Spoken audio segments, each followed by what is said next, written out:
انا حصل معايا موقف، ودي من اسباب ان انا مشيت او طلبت ان انا امشي من النادي الاهلي. وكنت انت اللي ماشي طلبت أوكي. واتخصم مني مبلغ حوالي 200,000 جنيه. احكي لنا القصه دي برضو.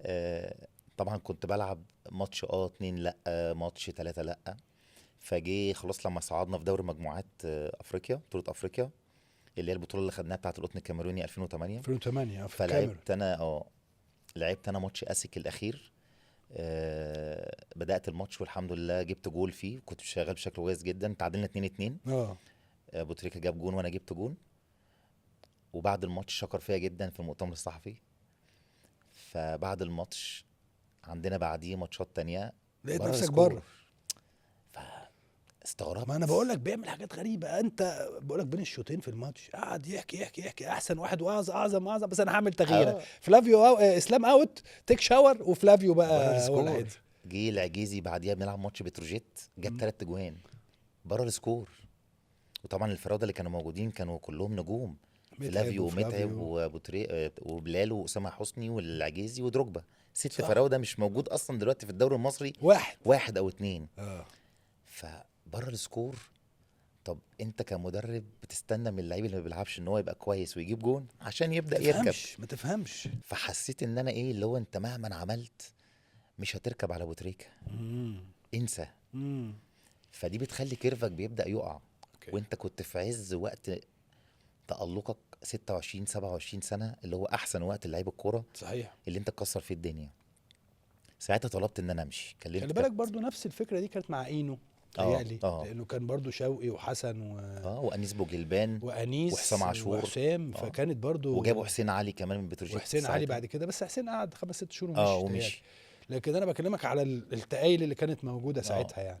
فدي اللي خلتني ان انا خدت القرار وكلمت كابتن تامر النحاس ان انا مش حابب اكمل، علشان انا كده قله اللعبه دي بتخلي كيرفك يقع. فانا عايز اروح حته العب واشتغل فيها. مستر مانويل رفض ان انت تمشي، رفض ان انا امشي، على الرغم من انت برضو ما بيلعبكش. وعايز اقول لك على مفاجاه برضو. انا لما جالي انديه وانا في النادي الاهلي، هم منعوني، قالوا لي الانديه دي ممنوع تروحها. انا جالي بتروجيت. الاهلي يعني. انا جالي بتروجيت وانبي واسماعيلي مقاولين واتصالات مع كابتن حلمي طولان. يا نهار ابيض. فقال لك انبي وبتروجيت واسماعيلي نو واي، انسى. طب ليه؟ قال لك عشان بنحتاج منهم لعيبه، ما بيردوش يدونا. كان ساعتها محتاجين اسامه محمد الباك ليفت، وليد سليمان، محمود عبد الحكيم كان بيقول لي برضو الاسماعيلي كانوا محتاجين لعيبه، انبي كانوا محتاجين منهم لعيبه. فقال لك دول استحاله. وانا كنت حابب ان انا اروح حاجه من الانديه دي، كانت ممكن فرقت معايا على المستوى البعيد بعكس الانديه اللي انا روحتها. فقصه ان انت يجبرك ان انت ما تروحش انديه معينه وتروح انديه معينه، دي كانت مشكله كبيره بالنسبه لي يعني. واتخصم مني مبلغ عشان اتقال لك انت اشتريناك بمبلغ كبير من الترسانه، كان 3 مليون ساعتها. وجيت وخدت سنه كاش. كان رقم. طبعا اللي بيسمع دلوقتي يقول لك 3 مليون رقم، انت مجنون. 3 مليون دي كانت يعني رقم ابن اللذين. فطبعا في 2007 2008 كان رقم. فلما جينا خدت القرار ان انا مش هكمل وكده، فمستر مانويل رفض. قال لك طب اعاره، طالما انت مصمم اطلع اعاره. فالانديه اللي هم اختاروها لي ما عجبتكش. اللي انا ما كانتش عايزه اعاره، عايزه بيع وشراء. فجي ساعتها الكابتن حلمي طولان قال لك انا عايز محمود سمير هيجي معايا الاتصالات. ورحت ساعتها مع الكابتن حلمي الاتصالات، واتخصم مني مبلغ في النادي الاهلي بسبب ان انا قلت ان انا عايز امشي. وكملت لعبت شويه مع الكابتن حلمي، وجي الكابتن حسام حسن والفرقه هبطت. بدات بقى التسلسل بقى بعد كده، ورحت اتحاد سكندري. لكن في النهايه انا بقول لك ان حتى لو انا لعبت سنه في النادي الاهلي ضافت لي كتير جدا، طبعا فرقت معايا جدا. لولا النادي الاهلي ما كانش زماني قاعد دلوقتي قدام حضرتك. صحيح. فايا كان انا مشيت زعلان او مبسوط ان انا ما قدرتش اقدم حاجه للجمهور الاهلي، بس مبسوط ان انا لعبت وسط مجموعه نجوم في مصر.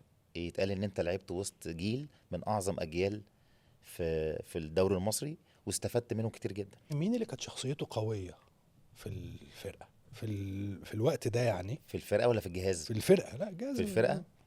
الجهاز ما في مانويل موجود فيه اقوى من مانويل. لا مستر مانويل ده العبقري ده.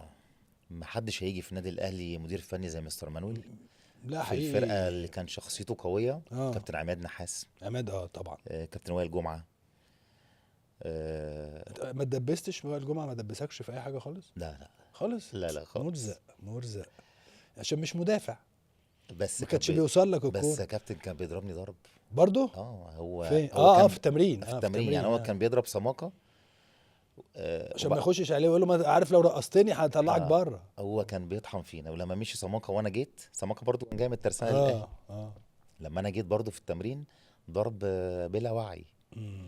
لكن اكتر طحن كان بيحصل في الفرقه، اتفرج على احمد فتحي واحمد حسن. لا ما كانوا فظاع، كان ضرب بلا وعي. يعني احمد فتحي لعيب شرس حقيقي، والكابتن احمد حسن برضو لعيب شرس. فتخيل الشراسه بقى لما تخش على الشراسه، واحمد فتحي ما بيهزرش. لا ما بيهزرش. فكانوا بيطحنوا في بعض في التمرين، واللي يكسب على بتاعه. كانت قصص ايامها. فعماد النحاس ووائل جمعه من اقوى الشخصيات. ابو تريكه ما كانتش شخصيته قويه تهيألي. لا ابو تريكه طيب. بركات طبعا. ابو تريكه طيب. بركات شخصيه. ما فيش لعيب في مصر في اي فرقه ما بيحبش محمد بركات. ما فيش لعيب في مصر ما بيحبش ابو تريكه. اهلي زمالك اي فرقه في مصر، ما فيش الاثنين دول بالذات، وعماد متعب تالتهم، ما حدش يختلف عليهم ولا حد يكرههم. صح. في اي جمهور من جماهير الدوري المصري. مظبوط لان هم كمان عملوا اسم في النادي الاهلي وطبعا في منتخب مصر طبعا. مين اللعيب بقى اللي كان يقعد يهزر ويضحك بعيدا عن بركات يعني؟ اينو واحمد السيد. اينو واحمد السيد زي ما كنت بقول لحضرتك في الاول، ممكن يهزروا ويضحكوا، والمعسكرات واسره فرقه، احنا اسره فعلا. وتضحك وتهزر وكل حاجه، تبقى مستمتع بالمعسكرات. ولحد النهارده تقعد تفتكر المواقف دي، تبقى مش مصدق ان عدى عليها 15 سنه 15 20 سنه داخلين في يعني تقريبا 20 سنه. دي احلى فتره لعيب الكوره صحيح في حياته، هي الفتره اللي بيلعب فيها كوره. على قد ما يقدر لازم يستفاد منها. صح. فاحمد السيد واينو يعني عايز اقول لك كوميديا ما بعدها كوميديا. بس كانوا ينزلوا الملعب. احمد السيد من ارجل اللعيبه. ميسي. ممكن ناس كتير تختلف على احمد السيد في كورته، بس احمد السيد ليه؟ ده كان الراجل مسميه ميسي، جوزيه كان مسميه ميسي. كان بيلعب على اسماء كبيره.